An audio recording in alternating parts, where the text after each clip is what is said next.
여러분, 이제 오늘부터 시작해서 저희는 이 저녁 예배 시간에 사도행전을 함께 배워보고 나눠보려 하는데요.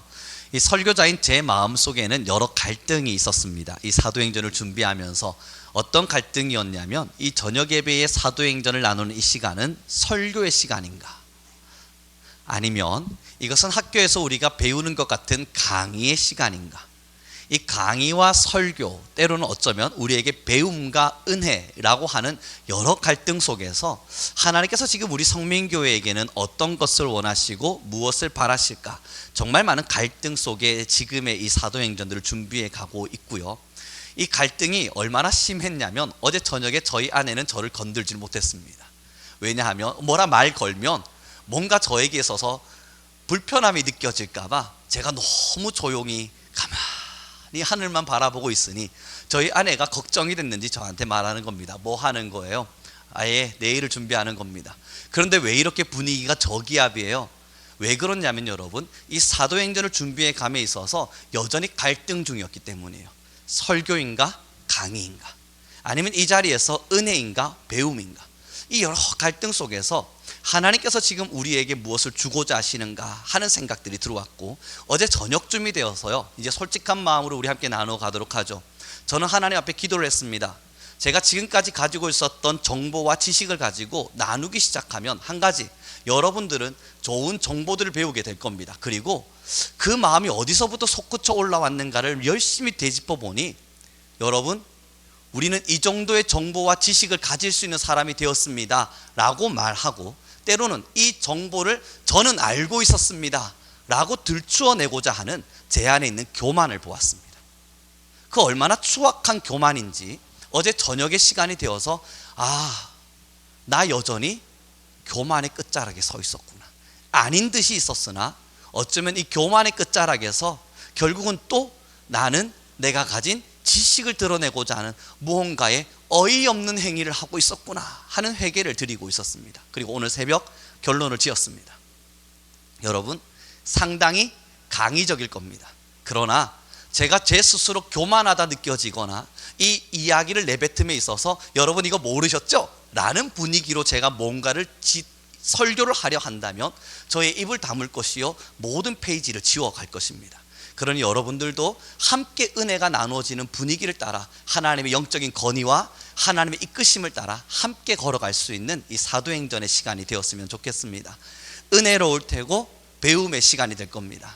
그리고 그 배움의 시간은 서로가 서로에게 자랑거리가 되지 않는, 우리가 알고 있음에 대해서 지식 정보를 공유하지 않는 하나님의 말씀의 건의가 세워지길 바랍니다. 먼저 지도를 한번 좀 띄워봐 주시겠습니까? 다른 PPT 여러분 많이 준비해놨는데 싹 지워버렸어요. 딱 하나 남았습니다. 여러분 지도 한번 보시죠. 세계 전도입니다. 이거 많이 보시지 않으셨어요? 어디서 보셨게요? 어디요? 지구본에서 보셨죠? 제가 그걸 모르지는 않고요. 지구본에서 보셨을 텐데 이걸 딱 보자마자 바로 떠오르는 장면 없으세요? 어디요? 우리나라가 보이신다고요? 그렇죠. 우리나라도 보이긴 하는데요. 이걸 딱 보자마자 이거 어디서 많이 봤는데? 어디요? 2층입니다. 여러분, 우리 교회 2층에 여러분 로비 문 딱 연가 동시에 저만 봤군요. 그랬구나. 여러분 오늘 처음 오시느라 고생들 하셨어요. 그렇죠? 그러실 수 있는데 그 세계 전도예요. 결국 세계 지도인데 우리나라 어디 있는지 보이세요? 저희 제 세계 지도의 저 가운데에 일본과 우리나라와 중국이 경계가 보이시죠? 네. 그리고 나서 여러분이 보고 계신 쪽에서 왼쪽으로 쭉 가보면 빨간색으로 제가 동그라미를 하나 쭉 그려놨죠. 저기가 이제 사도행전의 배경이 될 겁니다. 저 위치가 성경이 기록되어져 있는 사도행전 당시에 기록들이 되어 있는 그 위치고요. 지금으로 보면 터키 지역은 여러분들이 알고 있는 사도 바울의 1차, 2차, 3차 전도 여행의 대부분의 지역이 터키에서 이루어집니다.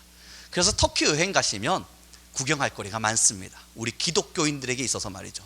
우리가 알고 있는 소아시아 교회라고 하는 곳도 터키를 중심으로 이렇게 이루어져 가고 있거든요.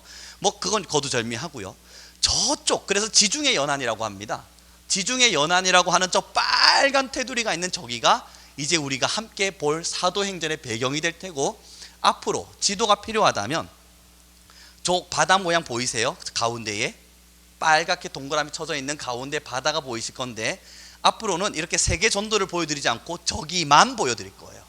그렇기 때문에 사도 바울의 전도 여행이나 아니면 이 사도행전의 길목 속에서 저 가운데 바다가 보이면, 아, 터키를 중심으로 하고 있는 이 지중해 연안을 지금 지도로 보여주고 계신 거구나 라고 이해하시면 되겠습니다.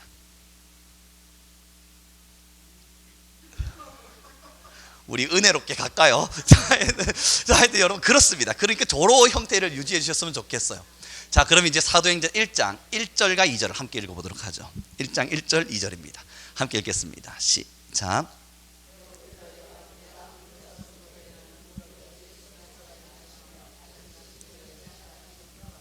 그가 택하신 사도들에게 성령으로 명하시고 승천하신 날까지의 일을 기록하였노라. 아멘. 오늘 1강부터 시작해서 시작되는 사도행전의 이야기는 굉장히 간단한 스케치들을 그려갈 겁니다. 앞으로 세부적인 그림을 그리기 전 간단한 스케치들을 해나갈 텐데, 여러분 1장 1절 보세요. 데오빌로라고 하는 사람이 등장하고, 그 뒤에 뭐라 이야기하냐면 내가 먼저 쓴 글이 있습니다. 그리고 그 내가 먼저 쓴 글에는 무릇 예수께서 행하셨고 가르치시기를 시작하신부터 그 뒤에 그가 택하신 사도들에게 성령으로 명하시고 승천하신 날까지의 일을 기록하였습니다. 퀴즈입니다. 여러분 한번 맞춰보시죠. 여기 1절 2절에 나타나군 데오빌로에게 누군가가 먼저 썼다라고 말해요. 그 먼저 쓴 글이 뭐게요? 그렇습니다. 누가복음이에요. 그럼 여러분 이제 우리는 알게 돼요. 누가복음이 먼저 쓰여진 글이거든요.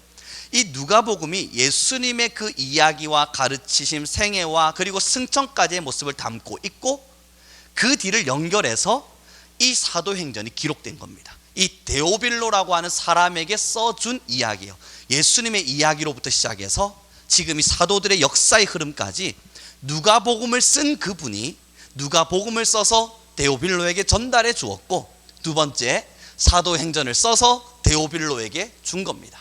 자, 그러면 이 사도행전은 누가 썼을까요? 먼저 누가복음을 쓴 사람이 이 사도행전을 써주었습니다. 누가입니다. 고마워요. 땀날 뻔했어요 저. 하여튼 여러분 그렇습니다. 그러니 사도행전은 누가가 썼습니다. 그럼 그 뒤에 보세요. 지금 1절과 2절이 누가복음에 기록된 것이라면 이제 이 사도행전은 뭐에 대한 기록이겠습니까? 유추를 해본다면요, 예수님의 승천까지를 누가복음에서 기록했다면 이제 사도행전은 그 이후로부터, 예수님이 떠나신 이후로부터 성령의 임재하심과 그 임재와 함께 이루어지는 사도들의 사역적 현장의 이야기가 이 사도행전에 잘 기록되어져 있습니다. 그리고 우리는 사도행전 28장으로 넘어가도록 하겠습니다. 사도행전 28장 31절의 말씀입니다. 저희 큰 목소리로 같이 읽었으면 좋겠어요. 사도행전 28장 31절입니다. 함께 읽겠습니다. 시작.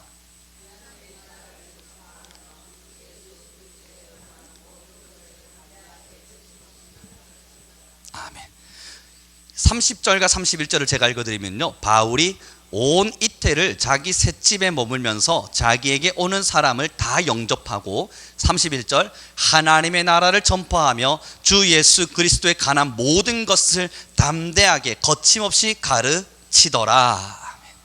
사도 바울의 마지막의 기록을, 사도 바울의 생명의 마지막 시기를 이 사도행전이 28장 끝절을 통해서 설명해 주는데, 사도 바울이 하나님의 복음을 거침없이 가르치더라 라는 이야기로 등장합니다. 여러분 사도행전의 가장 마지막 장이 몇 장이냐면 28장이에요. 근데 사도행전은 참 이상하게도 이 끝맺음이 완벽하지 않습니다. 글이 마무리가 되려면 하였습니다, 그러니 우리는 이러한 부분들을 꼭 기억하길 바랍니다, 뭔가 글이 마무리되는 것 같은 느낌이 있어야 되는데, 사도행전만큼은 이 글의 말미가 마무리되는 느낌이 아니고 여전히 이어지고 있는 느낌들이 들어요.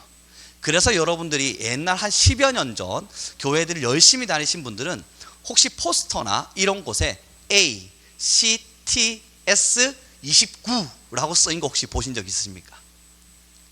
ACTS 29. 이게 뭐냐면 사도행전 29장이에요.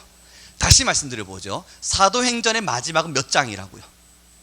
28장으로 끝이 났는데 교회들이 포스터들을 붙이면서 사도행전 29장이라고 하는 포스터를 붙였다고요. 그건 뭘 의미할까? 여전히 사도행전은 진행 중이다. 여전히 사도행전은 끝나지 않아서 28장에 사도 바울이 그 복음을 담대하게 전했더라 라고 하는 정신은 계승되어져서 우리를 통해 사도행전 29장이 기록되고 있습니다 라고 하는 것을 강조했던 거예요. 그럼 여러분 29장 이제 마침표 꼭 찍었나요? 안 찍혔죠. 저와 여러분이 여전히 사도행전 29장을 기록해 가고 있는 거예요. 그렇게 보고 나니까 약간 부담되지 않으세요? 내 삶이 사도행전 29장에 기록된다 생각해 봐요. 사도 바울은 복음을 담대하게 전했더라. 그러나 2000년 후 한국의 금곡은 이제 29장이 쓰여져 가는 거거든요. 거기에 송우룡은 이게 많이 난감한 거예요. 그러나 사도행전의 역사가 여전히 끝나지 않았다는 것은 우리에게 도전하는 바가 굉장히 큽니다. 어떻게 기록되기를 원하느냐예요. 만약 하나님께서 이 우리의 삶의 흔적을 사도 바울 때와 같이 성경의 기록으로 남긴다면 사도행전 29장으로 기록될 텐데 저와 여러분의 삶은 어떻게 평가될 것인가? 그가 복음을 전하다 지쳐 등을 돌리고 돌아갔더라. 사도행전에 있어요, 여러분. 배교했던 사람들의 모습들, 때로는 사도 바울을 향해 돌을 던졌던 사람들, 여러분 많은 사람들의 흔적들이 사도행전 전체에 다 낱낱이 기록되어 있는데 우리는 하나님께서 사도행전 29장에 뭐라 기록하실까? 송우룡은 그 남은 이때의 시간을 끝까지 담대하게 복음을 전하였더라 라고 되기를 바라는 마음이죠. 이게 우리 29장의 기록입니다. 그러니 여러분 아직까지 사도행전은 기록되고 있다면 우리 기억해야 돼요. 사도행전의 정신은 여전히 계승되고 있습니다. 그래서 사도행전을 배워보고 싶은 거예요. 우리가 혹여 29장을 잘못 쓰고 있을 수 있으니까요. 그래서 다시 사도행전 1장으로 넘어가겠습니다. 여러분 벌써부터 막 졸립고 이러시진 않으시죠? 난 벌써 머리가 지끈거린다 이러시면 안 돼요. 자, 사도행전 1장으로 넘어가서 우리 함께 좀 보기를 원합니다. 1장 4절의 말씀을 같이 읽겠습니다. 함께 읽습니다. 시작.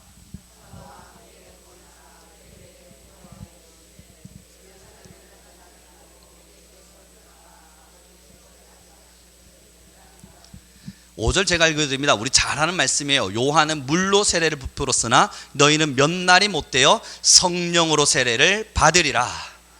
예수님께서 승천하시면서 사람들에게 너희는 이제 예루살렘을 떠나지 말라, 그 예루살렘에 머물러 있으라 라고 이야기를 하시곤, 요한은 물로 세례를 주었으나 몇 날이 못되어 성령 세례를 받게 될 거다. 그때까지 예루살렘에 머물러 있으라 이야기를 하십니다. 여러분 이제 여기서 잠깐 우리는 오해를 풀고 나갔으면 좋겠는데요. 예루살렘에 모여 있으라 이야기했더니 이 사도행전을 보시는 분들이 우리와 같은 이런 원형교회를 상상하시는 분들이 많으세요. 이 예루살렘의 교회 이와 같은 형태였을까? 그렇진 않습니다. 우리 잘 아는 것처럼 그들은 다락방에 모였습니다. 마가의 다락방이라 그러죠. 예루살렘은 마가의 다락방, 그리고 하나 더 야고보의 집이라고 불려지는 그곳에서 모임들이 시작되어졌습니다. 아람어를 쓰는 사람들과 그리고 그들 스스로 그리스어를 쓰는 사람들이 분류되어져서 그 안에서 예루살렘의 모임들이 형성되어졌었는데요. 이 첫 번째는 마가의 다락방에서 모임을 가졌어요. 우리가 보고 있는 예배를 위해서 만들어진 이 예배당이 아니라 다락방에서 그 첫 모임이 시작되어졌고, 그들은 아시는 것처럼 120여 명의 문도들이 함께 모여서 그곳에서 기도를 시작했습니다. 우리 함께 성경을 보도록 하겠습니다. 함께 있습니다. 6절부터 시작해서 우리 8절까지의 말씀을 천천히 읽어가 보도록 하죠. 같이 읽습니다. 시작. 그들이 모였을 때에 예수께서 여쭈어 이르되 주께서 이스라엘 나라를 회복하심이 이때니까 하니 이르시되 때가 시기는 아버지께서 자기의 권한에 두셨으니 너희가 알 바 아니요 오직 성령이 너희에게 임하시면 너희가 권능을 받고 예루살렘과 온 유대와 사마리아와 땅끝까지 이르러 내 증인이 되리라. 아멘. 자, 여러분, 120여 명의 문도가 어디서 시작됐다고요? 예루살렘, 마가의 다락방. 거기서 성령을 구했고, 우리가 나중에 살펴보게 될 텐데 그곳에 성령의 임재가 일어났습니다. 성도님들 너무 잘 아시는 것처럼 그 성령의 임재가 일어나면서 우리는 각기 다른 언어의 방언들을 쏟아내기 시작했고, 그 성령의 역사 끝나고 베드로가 일어나 복음을 전하기 시작하자 많은 군중들이 복음 앞에서 회심되어지는 놀라운 역사가 시작되었죠. 그러나 여러분, 이 이스라엘의 수없는 역사 속에 예루살렘에서부터 시작해서 온 유대로, 온 세계로, 온 사마리아로 흩어 들어가고 뿌리까지 막 나아갔어야 됐는데 이 예루살렘으로 이들이 머물러 있기 시작했습니다. 그리고 사도행전 6장으로 우린 잠시 넘어가 보겠습니다.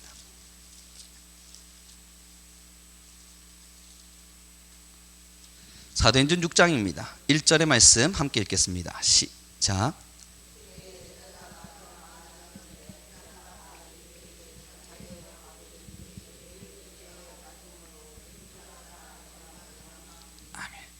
예루살렘을 통해서 성령 받은 사람들이 모여 기도하고 말씀을 증거하기 시작하자 사람들이 우후죽순같이 몰려들어오기 시작했어요. 정말 많은 사람들이 몰려들어왔는데 그 배경에 대한 이야기도 우린 다음에 이야기를 해나갈 거고요. 사람들이 막 몰려들어오기 시작하자 제일 먼저 뭐가 시작됩니까? 분쟁이 시작합니다. 사람들이 몰려들어오기 시작하자 그 안에서 서로들 분쟁하기 시작하고 다투기 시작해요. 여러분, 여기서 우리는 주목해야 돼요. 초대교회의 모습이 완벽했는가? 그렇지 않았어요. 완벽했느냐 물어보면 분쟁이 있었고 다툼이 있었습니다. 그럼에도 그들은 완벽하진 않았으나 한 가지를 꼭 가지고 있었어요. 그게 뭐냐면 성령입니다. 그 교회 안에는 성령이 있었어요. 분쟁도 있었지만 성령이 있었기 때문에 사도행전의 수없는 역사의 기록들을 성령이 이끌어 가셨습니다. 그래서 사도행전의 또 다른 이름 성령행정이라고 불려지죠. 사도들이 행동했던 것에 대한 기록이 아니라 성령이 사도를 어떻게 이끌어 가셨는지, 완벽하지 않았던, 부족했던, 너무나 처량하게 넘어져 있었던 그 사람들을 성령이 어떻게 이끌어 가셨는지를 기록한 성경이라 해서 성령행전이라고 하는 단어를 써요. 교회들은 여전히 분쟁이 있었고 교회들은 원형교회를 가진 것처럼 완벽하지 않았지만 그럼에도 성령이 그곳에 장악하시니 교회는 나날이 일어나기 시작했습니다. 믿는 자들의 수는 더해지기 시작했고 사람들은 하나님의 말씀 앞에 꼬꾸러지기 시작했고 그렇게 기독교는 확장되어져 가기 시작했어요. 자, 여기서 한 가지를 짚고 넘어갑시다. 우리가 일반적으로 초대교회의 박해를 떠올리게 되면 그 박해의 이야기가 여러분 혼동 오지 않으십니까? 이 어떨 때는 박해를 받았다 그랬다가 어떨 때는 안 받은 것 같다가 성경을 아무리 들여다봐도 이게 무슨 박해가 어떻게 이루어진 건지 잘 모르실 수 있어서 간단하게 정리해 보면요, 유대인으로부터 시작해서 박해가 시작됩니다. 왜냐하면 그리스도인들은 유대인들 입장에선, 유대교의 입장에선 이단아였거든요. 자기들은 예수 그리스도를 믿지 않는데 예수님은 그저 사람이라 생각하는데 그리스도인들, 교회를 다니는 사람들이 이제 하나님과 함께 예수님을 하나님의 아들이라 말하니 유대인들 사이에서 유대교를 믿는 우리가 기독교인들을 박해하기 시작했습니다. 이게 초대교회의 박해의 시작이에요. 로마가 박해를 시작한 것은 사실상 AD 64년경에 여러분 아시는 그 네로라고 하는 황제가 기독교인들에게 억지스러운 죄를 뒤집어 씌우면서 그때부터 로마의 박해는 강화되어졌고 직접적이어졌지만 그 전에는 직접적이지 않았습니다. 그러니 이 사도행전이 여러분 AD 62년가량을 마감하거든요. 그럼 사도행전 사이에서 드러나고 있는 많은 박해의 대부분은 유대인으로부터 시작되어진 유대인과 함께하는 박해라고 보시면 돼요. 자, 우리 좀 쉬었다 갑시다. 저 사람 지금 큰일 났다. 내가 넣기 힘든 것들을 지금 설명하고 있다는 눈빛으로. 그래서 AD 62년경의 사도행전의 이 사도 바울의 생애의 마무리의 이야기를 기록하거든요. 고로 사도행전에서 여러분 쭉 읽어보시면서 박해를 떠올리실 때는 맞아요, 로마가 박해하지 않았는가 그렇게 물어보시면 박해했어요. 그러나 이 사도행전을 읽어 나가는 시간 속에서는 잠시 로마라고 하는 단어를 지우자고요. 그러다 어느 날 제가 다시 로마를 기억해 주십시오 라고 말하면 그때부터 집어넣으시면 돼요. 그래야 안 헷갈립니다. 그러니까 지금은 유대인들이 박해를 시작하고 있는 거예요. 유대인들이 우리 종파가 아닌 다른 종파를 믿는 쟤네들이 미워서. 자, 그리고 이제 보도록 하죠. 다시 6장입니다. 그리고 나서 우린 7장의 이야기들을 좀 보았으면 좋겠는데 6장이 아니고 죄송합니다. 7장입니다. 7장 1절의 말씀을 같이 읽었으면 좋겠습니다. 7장 1절입니다. 시작. 그리고 이절은 제가 읽어드립니다. 스데반이 이르되 여러분 부형들이여 들으소서. 우리 조상 아브라함이 하란에 있기 전 메소포타미아에 있을 때에 영광의 하나님이 그에게 보였습니다. 여러분 너무 유명한 스데반의 설교가 시작되죠. 우리는 아는 것처럼 이 스데반의 설교가 다 끝나고 나면 사도 바울이 이 스데반을 죽입니다. 8장 1절의 말씀으로 읽어가겠습니다. 같이 읽겠습니다. 함께 읽습니다. 시작. 사울은 그가 죽임당함을 마땅히 여기더라. 그날에 예루살렘에 있는 교회에 큰 박해가 있어 사도 외에는 다 유대와 사마리아 모든 땅으로 흩어지니라. 아멘. 지금 여기서 박해는 누구를 기억해 달라고요? 유대인들이요. 유대인들이 박해를 시작한 거예요. 그래서 여러분 사도 바울이 그때 당시엔 사울이라고 불려지는 그 사울이 스데반을 쳐 죽였습니다. 그들을 죽이고 난 이후 여러분 일어난 것이 8장에 교회 내에 환란이 찾아와요. 박해가 찾아와요.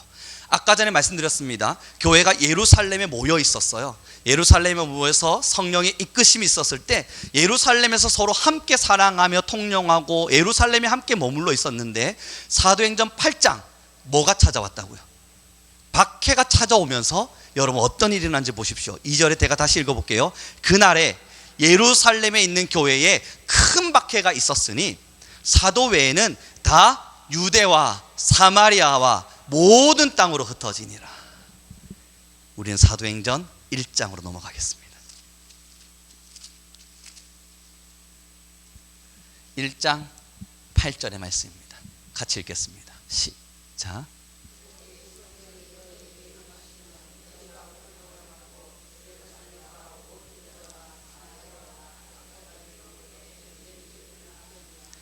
너희에게 성령이 임한다면 너희는 처음 예루살렘에 모여서 성령을 구하라. 그러면 성령이 너희에게 임하리라.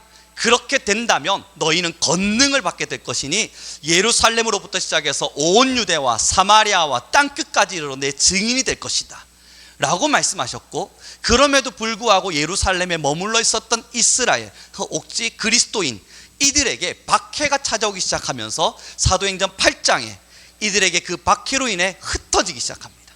예루살렘에 모여 있었던 사도 외에는 아까 읽었던 대로 온 유대와 사마리아와 땅끝까지 뭐하게 되었다고요? 흩어지게 되니라. 그리고 나서 여러분 조금 왔다 갔다 힘드시겠지만 다시 8장으로 넘어갑시다.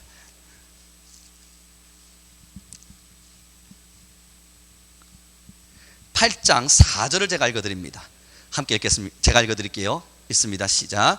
그 흩어진 사람들이 두루 다니며 복음의 말씀을 전할세. 여러분 사도행전 1장 8절에 우리가 읽었던 복음의 메시지와 그 예언이 지금 성취되고 있는 거예요. 그래서 사도행전은 사도들이 원해서 간 길이 아니라 성령께서 박해를 주시고 성령께서 거두어내시고 성령께서 가라 명하시면서 온 유대와 사마리아와 땅끝까지 이르게 됩니다. 그리고 그곳에 예루살렘에서 신앙을 키웠던 이들이 온 땅으로 흩어지기 시작하면서 뭐 했다고요? 복음을 전하기 시작했다. 그래서 이 사도행전의 강해에 이 강의와 아니면 설교와 예배 나눔 이 부분에 있어 제목을 제가 증인들이라고 적어두었어요. 주보 보시면 증인들, 바로 사도행전에 기록되어 있는 사도들의 모든 행적은 복음을 가진 자로서 복음의 증인된 삶을 드러내고 있기 때문입니다. 자, 여러분, 사도행전 28장의 끝으로 여전히 29장이 기록되고 있다고요. 그러하다면 여전히 사도행전 1장 8절에 기록되어 있었던 너희는 너희에게 성령이 임하시면 온 유대와 사마리아와 땅 끝까지 이르러 내 증인이 되리라. 이 예언은 여전히 진행 중이라 해요. 완성되지 않았다는 거예요. 그럼 지금 우리는 온 유대와 사마리아와 땅 끝까지 이르는 증인의 삶을 선택해야만 하는 거예요. 이게 성령의 권능이 임한 자의 삶인 겁니다. 사도행전 29장을 지금도 우리가 기록하고 있다면 지금 우리는 박해가 찾아오기 전, 그래서 흩어지기 전 우리는 다시 그 땅 끝을 바라보고 온 유대를 바라보고 사마리아를 바라보며 하나님의 복음은 여전히 펼쳐지고 있구나, 하나님의 나라의 증인된 삶을 우리의 마음속에 사명감 있게 쳐다보고 있어야만 합니다. 그러지 않으면 우리의 사도행전 29장은 불보듯 뻔합니다. 그들은 사마리아로 가라 명했건만 가지 않았고, 그들은 땅 끝까지 이르라 명했건만 집 밖도 나가지 않았으며, 우리의 29장이 생각보다 슬픈 스토리로 기록될 가능성이 있습니다. 여전히 사도행전 1장 8절의 예언은 끝나지 않았습니다. 그럼 다시요, 여러분들이 복음에 흩어진 자들입니다. 저와 여러분이 여전히 복음에 흩어진 사람들인 겁니다. 그런데 그 복음에 흩어진 사람들이 흩어졌음에도 불구하고 복음을 전하지 않을 때 하나님 말씀하시는 거예요. 하나님께서 말씀하시길 너희는 십자가를 지라. 내가 너희에게 명했던 십자가를 지라. 자기 십자가 지고 나를 따르라. 끊임없이 들려주는데 듣기만 할 뿐 여전히 우리가 흩어지지 않을 때 사도행전의 기록과 같이 박해가 찾아오는 겁니다. 그 안에 분쟁만 일어날 뿐, 그래서 그 안에 박해가 찾아와서 결국은 흩으시는 거예요. 자, 여러분, 이제 한 가지를 좀 우린 다시 짚고 넘어갑시다. 사도행전 속에서 드러나고 있는 많은 교회들은요, 여러분들이 지금 보고 있는 이런 교회 형태가 아니었습니다. 다 가정교회예요. 다시 예를 들어보면 아까 말씀드렸던 마가의 다락방, 마가의 집이죠. 그러니 마가의 다락방이라고 불린 거 아니겠습니까? 아까 또 예루살렘 공회가 함께 모였던 야고보의 집, 정확하잖아요. 야고보의 집, 그 집에서 모여서 그들은 예배를 드렸습니다. 그럼 우리가 알고 있는 일반적인 다른 교회들은 어떻죠? 에베소나 이런 곳들 말입니다. 고린도 교회라고 불려지는, 아니면 골로새 교회라고 불려지는 그 모든 것들도 사실은 다 우리가 보고 있는 이 원형의 체제가 아니라 가정교회에서 시작되어져 갑니다. 그 가정 안에서 우리 함께 보도록 했으면 좋겠습니다. 함께 보도록 하죠. 사도행전 16장의 말씀입니다. PPT가 뜨죠. 사도행전 16장 14절 15절. 그러나 우리는 졸음을 물찌르기 위해서 사도행전 16장의 말씀을 좀 찾아보겠습니다. 사도행전 16장 14절 15절 같이 읽겠습니다. 시작.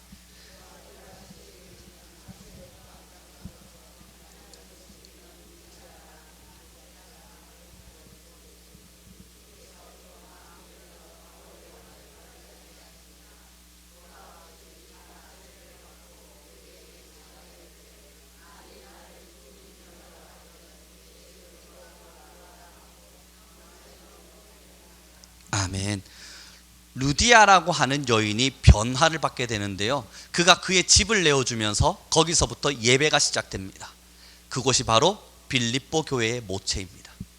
빌립보 지역 안에서 예배가 시작되기 시작해요. 루디아라고 하는 여인이 자신의 집을 내어주고 함께 예배하기 시작하면서 그곳에서부터 복음은 확산되기 시작합니다. 그 복음의 확산이 끝이 아니라 우리는 빌립보뿐만 아닌 고린도로 가도록 하겠습니다. 고린도전서 16장 19절의 말씀입니다. 고린도전서 16장 19절의 말씀 함께 읽겠습니다. 시작. 아시아의 교회들이 너희에게 문안하고 아굴라와 브리스가와 그 집에 있는 교회가 주 안에서 너희에게 간절히 문안하고. 여러분이 본문 말씀 자세히 들여다보십시오. 아굴라와 브리스가와 그 집에 있는 교회가. 여러분, 이 언어가 이해가 되시나요? 그 집에 있는 교회가. 결국 지금 여기서 이야기하는 교회들은 저와 여러분인 거예요.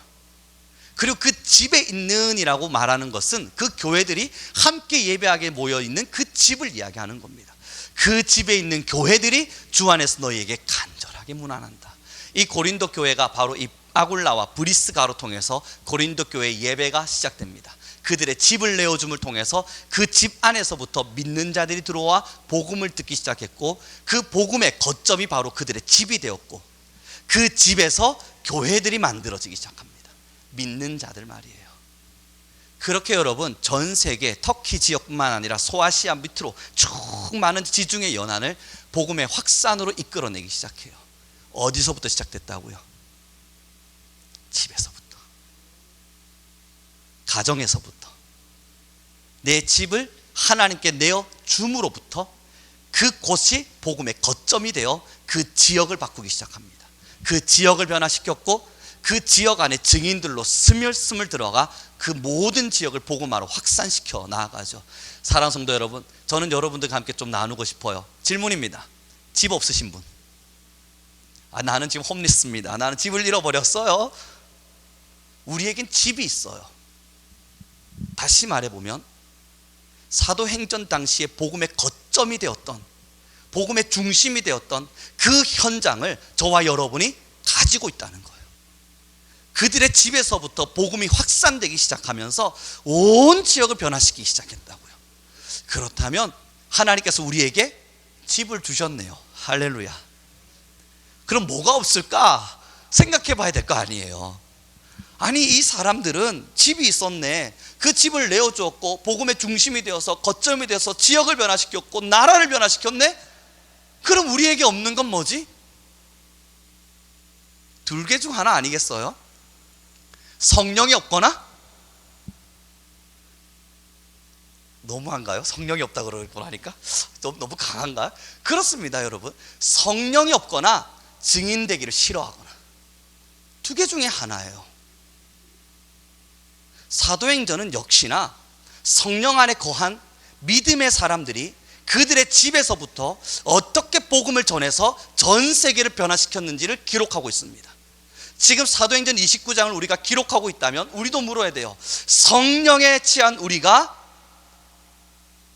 우리의 집에서부터 어떻게, 아버지, 안 되는 이유는 내어주지 못해서입니다.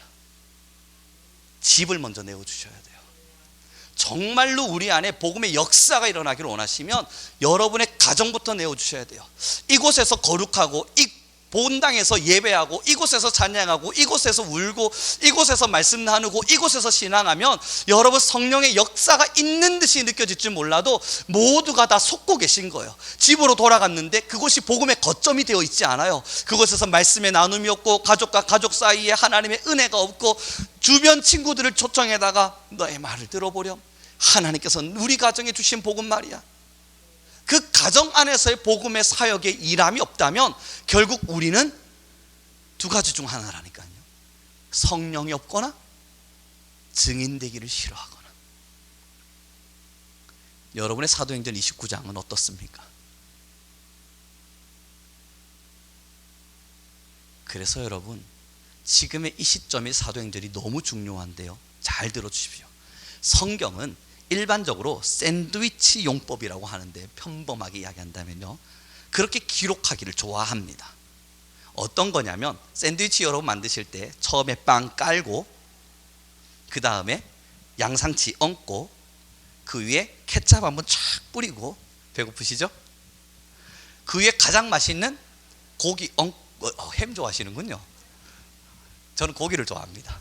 고기 얹고, 패티를 딱 얹고, 그 위에 치즈 얹어요. 제일 중요한 건 고기와 치즈잖아요.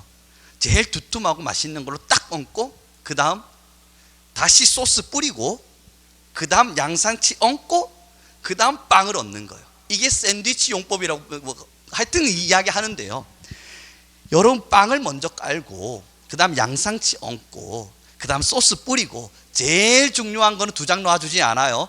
이렇게 고기 하나 탁 얹고 나면 다시 아까 왔던 그대로 소스 뿌리고 양상치 얹고 빵을 얹는다고요.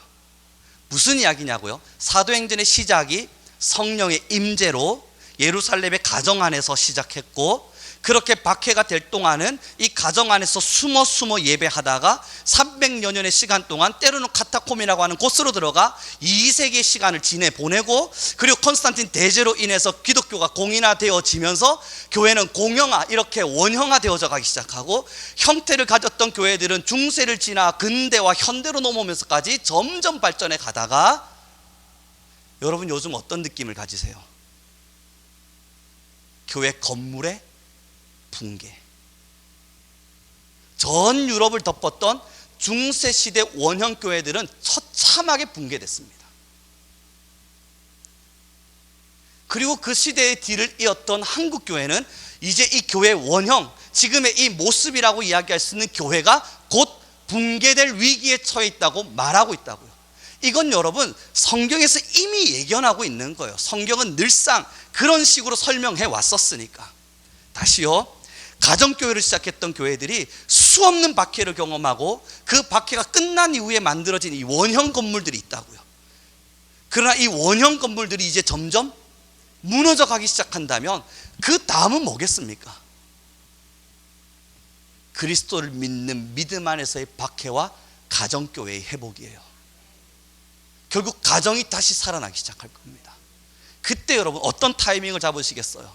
가정이 살아나야 되고, 가정이 다시 성령 안에 충돌을 일으켜야 되고, 다시 하나님 앞에서 성령을 부어달라 기도해야 될 가정들이 이제는 만들어져야 되는데, 여전히 이 흐름 잘 못 잡아서 이 건물교회 잘 지어보자, 야 우리 교회가 너무 작아서 부흥이 안 되는 거 아닐까? 이제 한 3,000평짜리 건물로 한 번 더 지어봐? 라고 가게 되면 유럽의 무너진 교회를 그대로 답습하는 겁니다. 성경은 언제나 동일한 용법을 따라 설명해 가요. 뻔합니다. 이제 다시 가정교회들이 시작할 겁니다. 그 가정교회들이 증인의 역할을 감당해서 결국 땅 끝을 세울 겁니다. 아직까지 하나님께서 오지 않은 이유, 예수 그리스도가 이 땅에 오지 않으신 이유는 땅 끝까지 복음이 전해지지 않았기 때문이에요. 주님의 마음에 흡족할 만큼 그 땅 끝까지 머물지 않았기 때문이에요. 그러면 여러분, 어느 날 가정교회가 다시 형성되기 시작하고, 어느 날 믿음의 사람들이 각자의 가정들을 하나님께 내어드리기 시작하고, 그 안에 성령의 충만하심이 임하기 시작할 때 결국 그 가정들을 통해서 땅 끝이 이루어질 겁니다. 이게 성경의 역사이고 흐름의 흐름이에요. 우리는 이제 여러분 다시 회복해야 된다면, 그래서 이 사도행전 액트 29장을 지금 우리가 기록해 가고 있다면 여러분의 가정을 돌보셔야 됩니다. 내 집, 이곳을 하나님께 먼저 내어드리는 작업. 그래서 이 가정에서부터 복음의 거점이 될 수 있도록, 이 가정에서부터 복음의 중심이 될 수 있도록 우리는 다시 사도행전의 성령의 역사를 구해야 돼요. 어렵지 않으시죠? 여러분 고민 많이 했어요. 어떻게 해야 이게 가장 쉽고 가장 편리하게, 때로는 우리 성도님들이 이해될 수 있도록 은혜가 될 것인가? 그럼 이제 마지막입니다. 사도행전의 첫 시작을 하며 마지막 여러분들에게 전달하고자 하는 메시지는 하나입니다. 여러분, 왜 120문도는 마가다락방에 모여 성령을 받았을까요? 우리는 다시 사도행전 29장을 기록하는 마지막 가정교회를 회복하기 원하는 우리라면, 그들이 그 마가다락방에 모여 기도했을 때 어떻게 성령을 받을 수 있었는가, 그 방법을 찾아야 우리의 집도 성령이 임할 거 아닙니까? 그의 현장 안으로 들어가죠. 마가다락방에 모인 120문도의 사람들은 큰일 났습니다. 예수님 쫓다가 쫄딱 망하게 생겼어요. 예수님 믿고 온 집의 것들 다 내려두고 예수님과 함께 거했는데 3년의 시간 지나자 예수님 십자가에 돌아가셨습니다. 우리는 봤어요, 그의 부활하심을. 문제는 유대인들은 그걸 믿지 않고 나의 형제들은 그걸 받아들이려 하지 않아요. 나는 예수님의 부활을 보았기 때문에 예수님을 사랑해요. 그러나 세상은 여전히 예수님을 부정해요. 이제 여러분이 제자들 큰일 났습니다. 어떡하죠? 내가 본 예수님은 진짜인지라 예수님을 전달은 해야 될 것 같은데, 내가 만난 예수 그리스도는 진짜인지라 다시 세상으로 돌아가고 싶은 생각은 없는데, 내가 만난 예수님은 진짜인지라 어떻게 어떻게 해서든 주를 위해 뭔가라도 해야 되는데, 이들은 여러분 이제 마지막 낭떠러지에 서 있어요. 예수님을 만나고 나니 세상으로는 죽어도 돌아가고 싶지 않아요. 그 부활하신 주님을 마주했으니 세상으로 돌아가서 다시 그물을 던지고 어부의 일을 하면서 고기를 낚는다? 자기에게 있어서는 불가능한 이야기예요. 어떻게 해서라도 주님의 말씀을 지켜야만 하겠는 거예요. 그러니 여러분, 그들은 이제 마지막의 노선 앞에 섰습니다. 이 박해 현장 속에서, 유대인들의 멸시와 무시 속에서, 어쩌면 자신의 생존권이 완벽히 박탈되어져 있는 지금의 상황 속에서, 그럼에도 그들이 이 믿음에서 흔들리지 않을 유일한 방법, 성령이 오지 않으면 불가능한 이야기예요. 이들은 생사를 걸어야만 하는 겁니다. 이제 마지막 생명을 걸고, 성령님 안 오시면, 예수님께서 내게 주겠다 말씀하셨던 그 성령님 안 오시면, 여러분, 우리는 저 유대인들의 박해를 어떻게 견딥니까? 여러분, 우리는 지금도 유혹하고 있는 저 고기잡이 어부들, 그걸 어떻게 버텨냅니까? 성령님 제발 임해 주십시오. 생명을 걸어야 했어요. 그 생명을 건 기도의 끝에 오순절 성령의 역사가 일어나기 시작한 거예요. 사랑하는 성도 여러분, 우리가 정말로 가정교회 회복을 원하고 그렇게 마지막이 가고 있을 거라 믿어지십니까? 결국은 우리의 건물교회들이 지워져 가기 시작하며 가정들, 하나님께서 쓰시는 부르시겔라와 아굴라 같은 사람들, 루디와 같은 사람들이 일어나서 그 믿음을 지키고 복음의 확장을 시켜서 땅끝을 만들어내실 거라 생각하세요? 그럼 이제 우리는 생명을 걸어야 돼요. 그리고 돌아보십시오. 유대인들의 박해가 우습다 할 만큼 이제 곧 세계인들의 기독교의 박해는 찬란한 빛과 같이, 때로는 무서운 바람과 같이 우리에게 몰아칠 겁니다. 이제는 생사를 걸어야 돼요. 마지막 때라고요. 왜 지금의 시대를 우리가 마지막 때다, 이건 정말 마지막 때다 라고 말하냐면, 모든 역사의 성경의 예언의 흐름들이 흘러 이제는 더 이상 갈 곳이 없는 종착지에 도착했기 때문이에요. 교회들이 붕괴되기 시작했고, 건물교회들이 무너져 내려가기 시작하는 현상들을 보며 가정교회구나, 이렇게 믿음의 사람들은 또 떠나갈 테고, 박해 때와 같이 그렇게 진짜 믿음을 지키기로 하는 카타콤의 성도들이 남아있겠구나. 그때 여러분, 다시 세상으로 돌아가지 않을 수 있는 방법, 나는 죽어도 세상 돌아가고 싶지 않아요. 절대 다시 하나님의 품을 떠나고 싶은 마음이 없다고요. 어떤 유혹이 찾아와도 다시 물고기 잡으러 돌아가고 싶지 않아요. 그래서 내 믿음 끝까지 지켜서 날 구원하셨던 그 그리스도, 내가 직접 만났던 그 그리스도의 사랑을 유지하며 십자가 지고 가고 싶단 말이에요. 이건 내 의지로 불가능한 이야기고 내가 할 수 없다는 걸 깨닫는 거예요. 그러니 이 120의 문도의 사람들은 성령님이 아니면 안 됩니다. 마지막 희망이었던 겁니다. 사랑하는 성도 여러분, 우리에게 이 마지막 희망이 성령이 아니라면 우리는 10일 후 혹은 오순절의 다락방의 역사와 같은 성령의 역사는 일어나지 않습니다. 정말 성령의 부흥을 원하세요? 그래서 귀신을 쫓아내기를 원하시고 여러분 병고침을 하기를 원하십니까? 그것 좀 내버려 두자고요. 지금도 유혹하고 있는 사탄의 권세를 이길 수 있는 유일한 방법, 그것이 성령이라는 것을 믿는다면 우린 이제 성령 충만을 위해 생명을 걸어야 될 때가 되었습니다. 마지막 때거든요. 자, 여러분, 이제 말씀을 정리해 가기로 원합니다. 콘스탄틴 대제가요, 기독교를 공이나 이제 기독교 자체를 더 이상 박해하지 마라 라고 그냥 인정해 주었습니다. 그렇게 인정해 주고 났더니 이 사람들이 카타콤에 막 숨어가지고 예배할 때는 기독교인들이 별로 많지 않았거든요. 근데 좀 더 지나가지고 이 로마가 우리는 기독교를 섬깁니다 하고 아예 공인을 탁 찍어버렸어요. 우리 로마의 국교는 교회다, 기독교다. 그때부터 여러분 온 동네 말순이 철수 할 것 없이 다 몰려 들어와서 나 교회 다녀요. 아니 난 카타콤에서 단 한 번도 본 적이 없는 사람인데 나 교회 다녀요. 나 예수님 믿습니다. 오늘부터 교회 다니겠습니다 하고 찾아오기 시작하는 거예요. 왜냐하면 로마의 황제가 나 교회 다닐 거야, 그러니 너희도 다 교회 다녀, 잘 보여야 될 거 아니에요.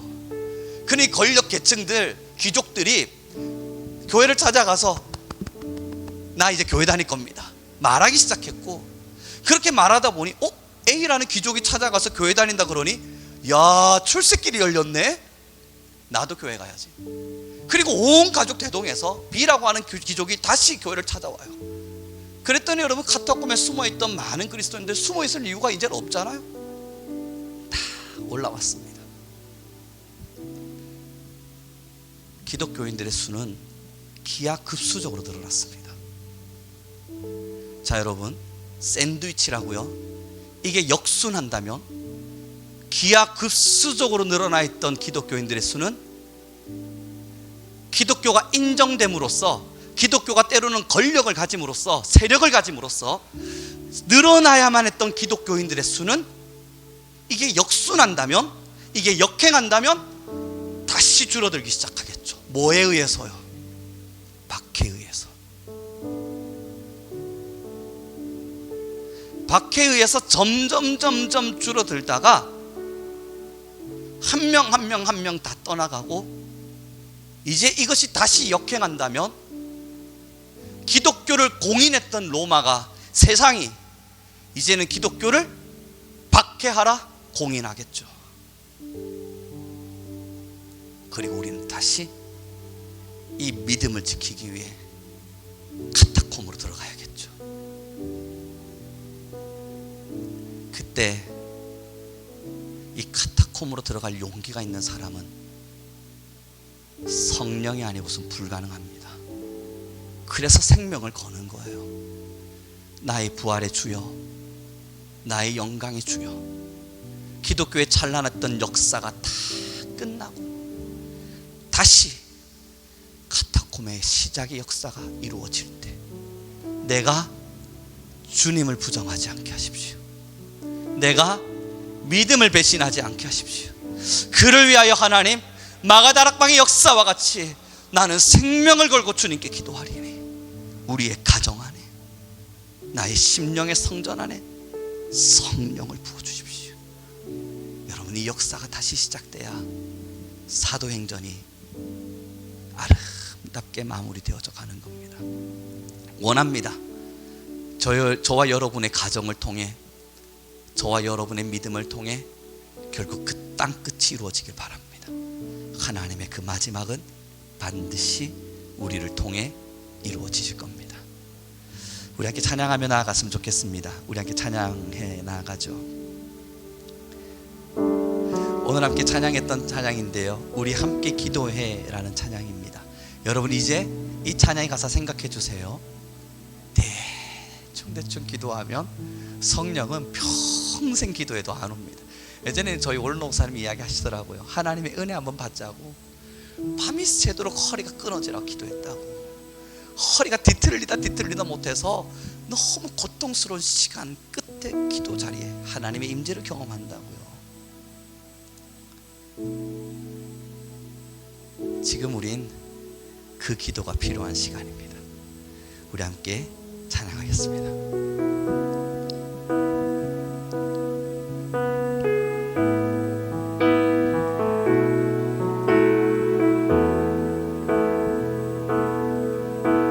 우리 함께 기도해 주 앞에 나와 무릎 꿇고 긍휼 베푸시는 주, 하늘을 향해 두 손 들고 하늘 문이 열리고 은혜의 빗줄기 이 땅 가득 내리도록 마침내 주 오셔서 은혜의 빗줄기 우리 위에 부시. 우리 한 번 더 고백합시다. 우리 함께 기도해. 우리 함께 기도해 주 앞에 나와 무릎 꿇고 긍휼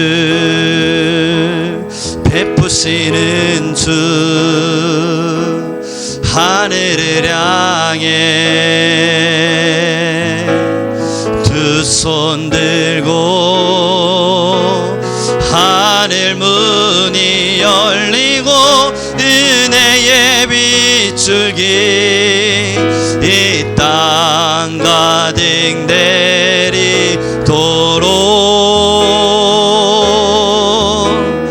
마침내 주 오셔서 은혜의 비추기 우리 위에 부시 하늘 문이 열리고